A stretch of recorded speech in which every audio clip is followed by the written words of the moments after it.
वीरांगना महारानी दुर्गावती का जन्म महोबा साम्राज्य के राजपूत महाराज कीर्तिवर्मन द्वितीय चंदेल, जिन्हें भैरव वर्मन या शालिवाहन के नाम से जाना जाता है, उनकी पुत्री के रूप में 5 अक्टूबर 1524 को कालिंजर के किले में हुआ था।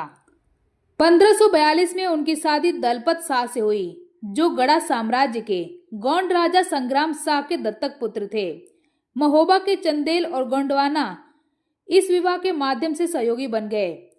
अबुल फजल कृत समकालीन ग्रंथ अकबरनामा के अनुसार गोंडवाना के गोंड राजा संग्राम शाह, जो निसंतान थे, अपने एक कर्मचारी कछवाहा राजपूत गोविंद दास के पुत्र को गोद ले लिया और उनका नाम दलपत शाह रखा। महारानी दुर्गावती के विवाह के मात्र 4 वर्ष बाद ही राजा दलपत शाह का निधन हो गया। उस समय महारानी दुर्गावती के पुत्र नारायण मात्र 3 साल के थे। अतः रानी ने स्वयं ही अब गढ़ मंडला का शासन संभाल लिया। रानी के राज्य संभालते ही अकबर ने रानी दुर्गावती के राज्य पर आक्रमण कर दिया। अकबर उनके राज्य पर अपनी अधीनता चाहता था, लेकिन रानी दुर्गावती को यह मंजूर नहीं था और उन्होंने अकबर के साथ युद्ध की घोषणा कर दी। कहा जाता है कि अकबर के कड़ा मनिकपुर के सूबेदार ख्वाजा अब्दुल मजीद खान ने रानी दुर्गावती के विरुद्ध अकबर को उकसाया था।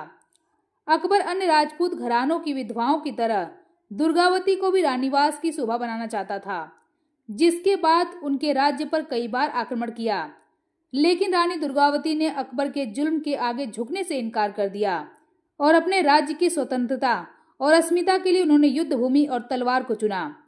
रानी दुर्गावती ने न सिर्फ अकबर के खिलाफ लड़ा, बल्कि अनेक बार पराजित भी किया, जिसके शौर्य को देखते हुए अकबर को पीछे हटना पड़ा।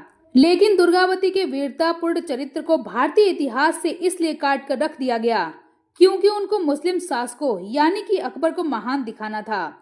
अंग्रेज शासनकाल में लिखे गए इतिहास और बाद के वामपंथियों द्वारा लिखे गए भारतीय इतिहास में तथाकथित अकबर को महान बताया गया और भारत की असली वीरता को पूरी तरह से दबा दिया गया। कहा जाता है कि रानी दुर्गावती के रूप पर मोहित स्त्री लोलुप सूबेदार बाज बहादुर ने रानी दुर्गावती पर बुरी नजर डाली, लेकिन उसको मुंह की खानी पड़ी। दूसरी बार के युद्ध में रानी दुर्गावती ने उसकी पूरी सेना का सफाया कर दिया, जिसके बाद वह फिर कभी पलटकर नहीं आया। महारानी ने 16 वर्ष तक राज्य संभाला। इस दौरान उन्होंने अनेक मंदिर, मठ, कुएं, बावड़ी और धर्मशालाएं बनवाई।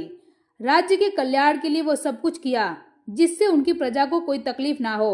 रानी दुर्गावती ने न सिर्फ मुगलों से लड़ा, बल्कि उन पर जीत भी हासिल किया। वहीं अनेक बार शत्रुओं को पराजित करते 1564 में रानी दुर्गावती ने अपने प्राण त्याग दिए, लेकिन अपनी बहादुरी और साहस की ऐसी कहानी रच गई जो भारतीय इतिहास में हमेशा हमेशा के लिए अमर हो गया।